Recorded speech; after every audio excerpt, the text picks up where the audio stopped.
വേണ്ടിയിട്ടുള്ള നടപടികൾ. ഇപ്പോൾ വീണ ജോർജ്, ആരോഗ്യമന്ത്രി വീണ ജോർജ് മാധ്യമങ്ങളെ കാണുകയാണ്. തത്സമയ ദൃശ്യങ്ങളിലേക്ക്. അവരുടെ സംഘടനകളുമായൊക്കെ ചർച്ച നടത്തിയത് അതിന് പിന്നാലെയാണ് ഇന്നലെ ഈ 70 പേർ ആശുപത്രിയിലാവുന്നത്. ഈ പരിശോധനകൾ ഈ നിരന്തരം നടക്കുന്നുണ്ടോ? ഈ അതിന്റെ എണ്ണം പരിശോധന കണക്കുകളുടെ അത് കൂട്ടേണ്ടതില്ലേ? നമ്മളിതിനെ കാണേണ്ടത് ഇവിടെ തുടർന്നു പോരുന്ന ഒരു സംവിധാനത്തിൽ കാതലായ മാറ്റങ്ങൾ ഉണ്ടാക്കുന്നതിന് വേണ്ടിയിട്ടുള്ള ശ്രമമാണ് സംസ്ഥാന ഭക്ഷ്യസുരക്ഷാ വകുപ്പ് നടത്തുന്നത്. ഇപ്പൊ ഇവിടെ നിലനിൽക്കുന്ന ഒരു സിസ്റ്റമുണ്ട്, ഒരു വ്യവസ്ഥിതിയുണ്ട്. അത് നിങ്ങൾക്ക് ഓരോരുത്തർക്കും അറിയാം. അതിലാണ് വളരെ പ്രധാനപ്പെട്ട മാറ്റങ്ങൾ ഉണ്ടാകണം എന്നുള്ളത് ഇപ്പോഴത്തെ സാഹചര്യത്തിന്റെ പശ്ചാത്തലത്തിൽ. കാരണം ഇങ്ങനെയുള്ള സ്ഥാപനങ്ങളുടെ എണ്ണം കൂടിയിട്ടുണ്ട്.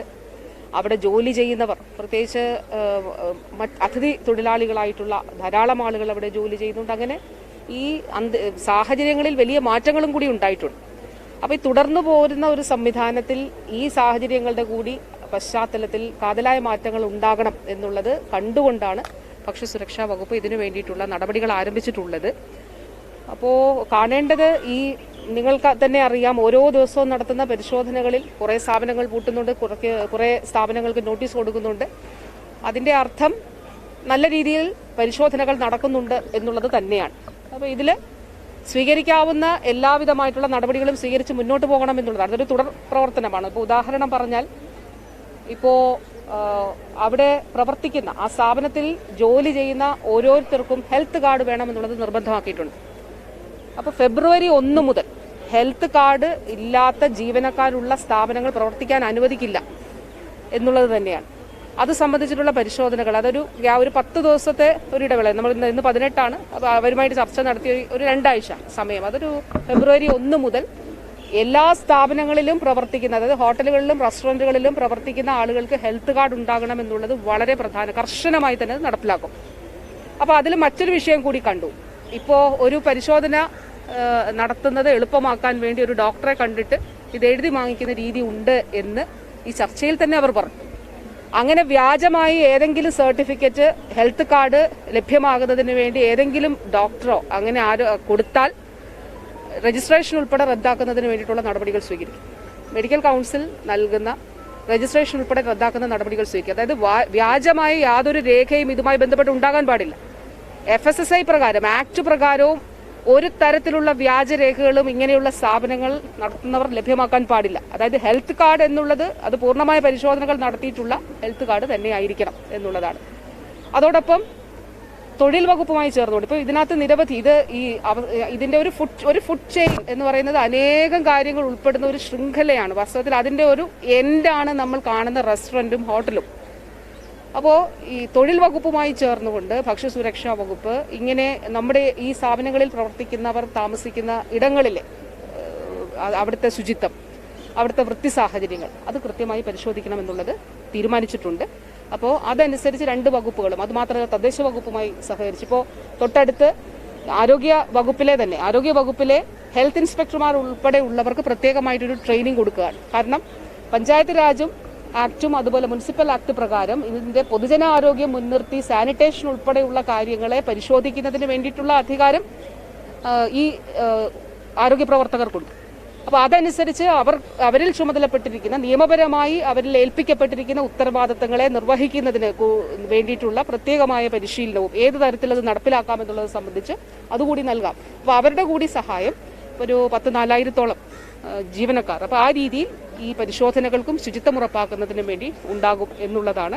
ഇപ്പോൾ ഭക്ഷ്യസുരക്ഷ നമ്മുടെ ലക്ഷ്യം എന്ന് പറയുമ്പോൾ ഞാൻ പറഞ്ഞത്, നമ്മളൊരു തുടർന്നു പോകുന്ന ഒരു വ്യവസ്ഥിതിയിൽ മാറ്റങ്ങൾ ഉണ്ടാക്കുന്നതിനാണ് ശ്രമിക്കുന്നത്. നമ്മുടെ ലക്ഷ്യം ഒരു സേഫ് ഫുഡ് ഡെസ്റ്റിനേഷൻ ആകണം കേരളം.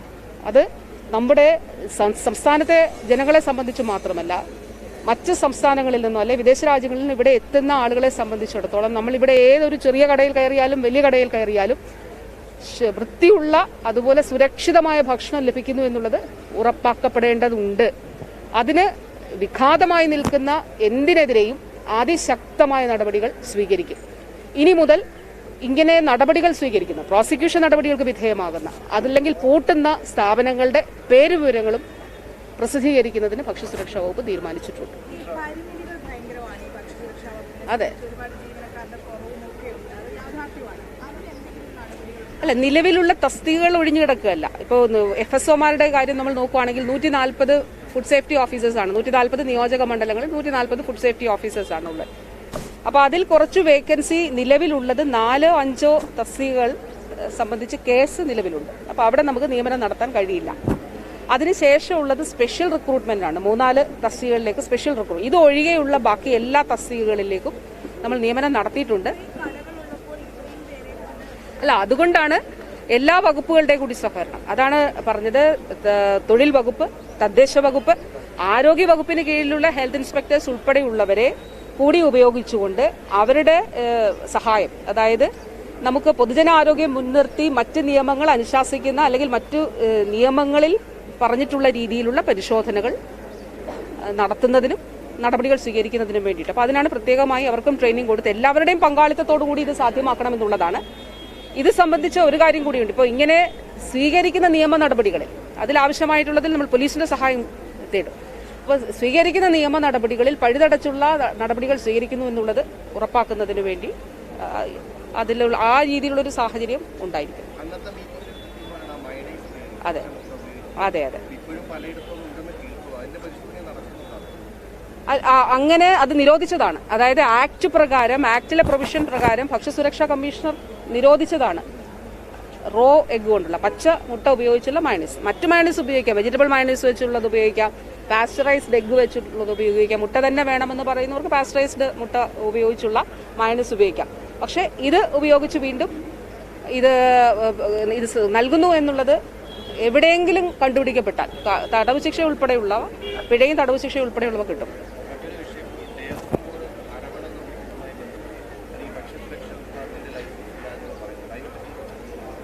ഇപ്പോൾ കേന്ദ്ര സർക്കാരിന്റെ ഒരു പദ്ധതിയുണ്ട്. അതായത് ഭക്ഷ്യസുരക്ഷാ ആക്ട് അനുസരിച്ച് blissful hygienic offering to God, bhog എന്ന് പറയുന്ന ഒരു പ്രത്യേകമായിട്ടുള്ളൊരു പദ്ധതി ആരാധനാലയങ്ങൾ സംബന്ധിച്ചുണ്ട്.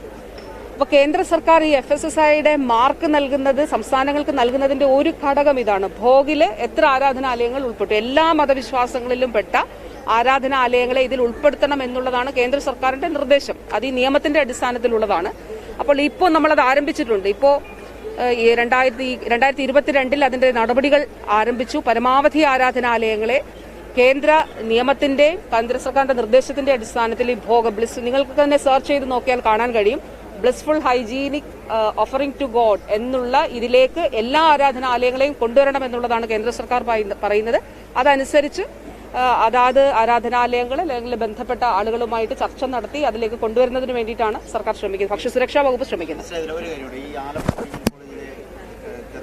ശിശു മരണം ശ്രദ്ധയിൽപ്പെട്ടിട്ടുണ്ട്. തുടർച്ചയായി ഉണ്ടാകുന്ന ആരോപണമുണ്ട്. ഇപ്പോൾ തന്നെ ആ മാതാപിതാക്കൾ വലിയ രൂപത്തിലുള്ള രോഷവുമായിട്ടാണ് അവിടെ നിലനിർത്തിയിട്ടുള്ളത്. അല്ല, അതിലെ ഈ കുഞ്ഞുങ്ങൾ മരിക്കുന്നു എന്നുള്ളത് വളരെ വിഷമമുള്ളൊരു കാര്യമാണ്. വളരെ നമുക്കൊക്കെ എല്ലാവർക്കും വേദന ഉണ്ടാക്കുന്ന കാര്യമാണ്. പക്ഷെ ഈ പർട്ടിക്കുലർ കേസിൽ ഇരട്ട കുഞ്ഞുങ്ങളായിരുന്നു. ആ ഇരട്ട കുഞ്ഞുങ്ങൾക്ക് സിംഗിൾ സാക്കാണ് ഉണ്ടായിരുന്നത്, ഒരു സാക്കാണ് ഉണ്ടായിരുന്നത്. അപ്പോൾ ഇന്നാണ് ഇലക്റ്റീവ് സിസേറിയൻ വെച്ചിരുന്നത്. പക്ഷെ ഇന്നലെ വൈകുന്നേരം തന്നെ പെയിൻ ഉണ്ടായി.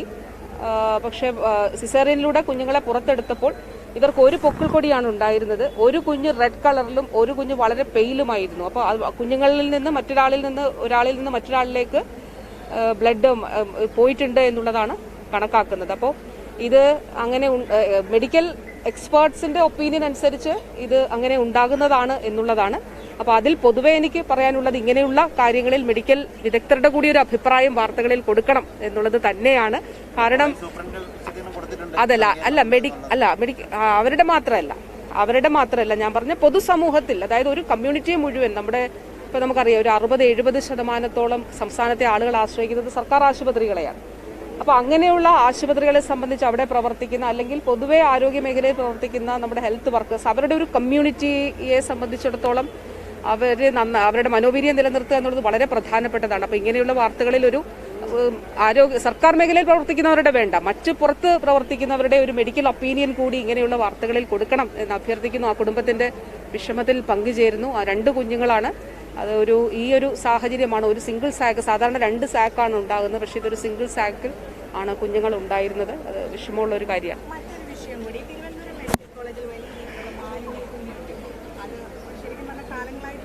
അതെ അതെ അതെ അതെ അതെ അത് കാണാൻ പാടില്ല. അതാണ് നമ്മൾ സർക്കാർ അതിനെ കാണുന്നത് അങ്ങനെ തന്നെയാണ്. കാരണം ഇതിപ്പോൾ പറഞ്ഞതുപോലെ വർഷങ്ങളായിട്ടുള്ള ഒരു വിഷയമാണിത്. അപ്പോൾ ഇതെങ്ങനെ പരിഹരിക്കാം? ഒന്ന്, ഇതിന്റെ ബയോ വേസ്റ്റ് ഇമേജ് കൊണ്ടുപോകുന്നുണ്ട്. അപ്പോൾ ഈ പേപ്പർ ഉൾപ്പെടെയുള്ള മറ്റ് വേസ്റ്റിന്റെ വിഷയമാണ് അവിടെ ഉണ്ടാകുന്നത്. അത് വർഷങ്ങളായിട്ട് ഇങ്ങനെ ഉള്ളതാണ്. അപ്പോൾ അതിൽ ശാസ്ത്രീയമായിട്ടുള്ളൊരു പരിഹാരം ആവശ്യമാണെന്ന് കാണുകയും പ്ലാൻ ഫണ്ടിൽ നിന്ന് ഏതാണ്ട് 1 കോടി രൂപ അനുവദിച്ചുകൊണ്ട് അവിടെ ഒരു ഇൻസിനറേറ്റർ സ്ഥാപിക്കുകയും ചെയ്തിട്ടുണ്ട്. അപ്പോൾ അത് KMCL-നാണ് അതിന്റെ ചുമതല ഉണ്ടായിരുന്നത്. ഈ വർഷം നമ്മൾ അത് സ്ഥാപിച്ചിട്ടുണ്ട്. പക്ഷേ അത് പ്രവർത്തനക്ഷമമാക്കണമെങ്കിൽ അവിടെ ഒരു എഫ്ലുവന്റ് ട്രീറ്റ്മെന്റ് കൂടി നടപ്പിലാക്കുക, അത് സാധ്യമാക്കണം. അല്ല, 4 മാസം മുൻപ് KMCL അത് ടെൻഡർ ചെയ്തു. 3 പ്രാവശ്യം ടെൻഡർ ചെയ്തു, ഒരാളും എടുത്തില്ല.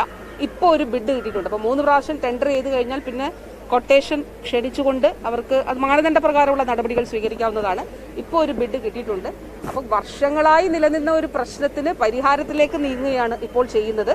അപ്പോൾ ഇതുകൂടി സാധ്യമാക്കി കഴിഞ്ഞാൽ അത് ഇതിന്റെ ഒരു പരിധിവരെ. പിന്നെ ഒരു കാര്യം കൂടിയുണ്ട്, അതുകൊണ്ട് പൂർണ്ണമാകുമെന്ന് കരുതുന്നില്ല. എല്ലാ മെഡിക്കൽ കോളേജിലും മെറ്റീരിയൽ കളക്ഷൻ സെന്ററുകൾ ഉൾപ്പെടെയുള്ളവ ഉണ്ടാകണമെന്നുള്ളതും കൃത്യമായിട്ടുള്ള മാലിന്യ സംസ്കരണ സംവിധാനങ്ങൾ ഉണ്ടാകണമെന്നുള്ളത് തന്നെയാണ്. അപ്പോൾ അടുത്തൊരു സാമ്പത്തിക വർഷത്തിൽ നമ്മൾ അടുത്തൊരു വർഷത്തെ പദ്ധതികൾ ആസൂത്രണം ചെയ്യുമ്പോൾ അതിനുകൂടി പ്രാധാന്യം ചെയ്തുകൊണ്ടുള്ള പ്രപ്പോസൽസ് ആണ് നൽകിയിരിക്കുന്നത്. അപ്പോൾ എല്ലാ മെഡിക്കൽ കോളേജുകളിലും ഈ രീതിയിൽ മാലിന്യ സംസ്കരണത്തിനുള്ള ശാസ്ത്രീയ സംവിധാനങ്ങൾ ഉണ്ടാകണമെന്നാണ് കണ്ടിട്ടുള്ളത്.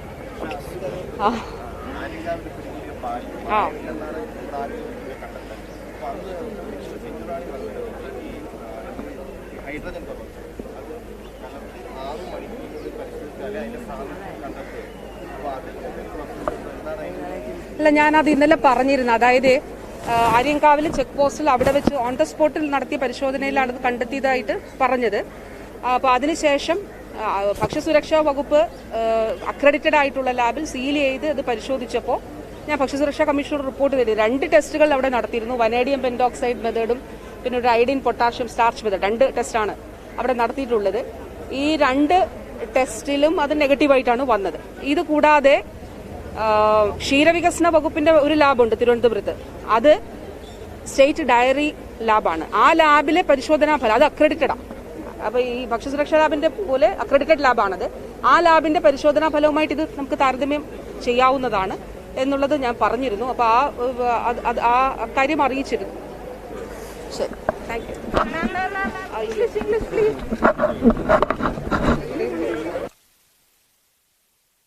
ഇപ്പോൾ ആരോഗ്യമന്ത്രി വീണ ജോർജാണ് മാധ്യമങ്ങളെ കണ്ടത്. സംസ്ഥാനത്ത് ഭക്ഷ്യവിഷബാധ വർദ്ധിക്കുന്ന സാഹചര്യത്തിൽ ഹോട്ടലുകളിൽ പരിശോധന കർശനമാക്കിയിരിക്കുന്നു എന്നാണ് മന്ത്രി പറഞ്ഞത്. അതേസമയം ഫെബ്രുവരി 1 മുതൽ ഹെൽത്ത് കാർഡുകൾ നിർബന്ധമാക്കിയിരിക്കുകയാണ്. ഹോട്ടലുകളിൽ വർക്ക് ചെയ്യുന്ന ജീവനക്കാർ ഹെൽത്ത് കാർഡുകൾ കയ്യിൽ കരുതണം. അതേസമയം വ്യാജ സർട്ടിഫിക്കറ്റ് നൽകുന്ന ഡോക്ടർമാരുടെ സർട്ടിഫിക്കറ്റുകൾ റദ്ദാക്കും എന്ന ഒരു സൂചന കൂടി ഇപ്പോൾ ആരോഗ്യമന്ത്രി നൽകിയിരിക്കുകയാണ്.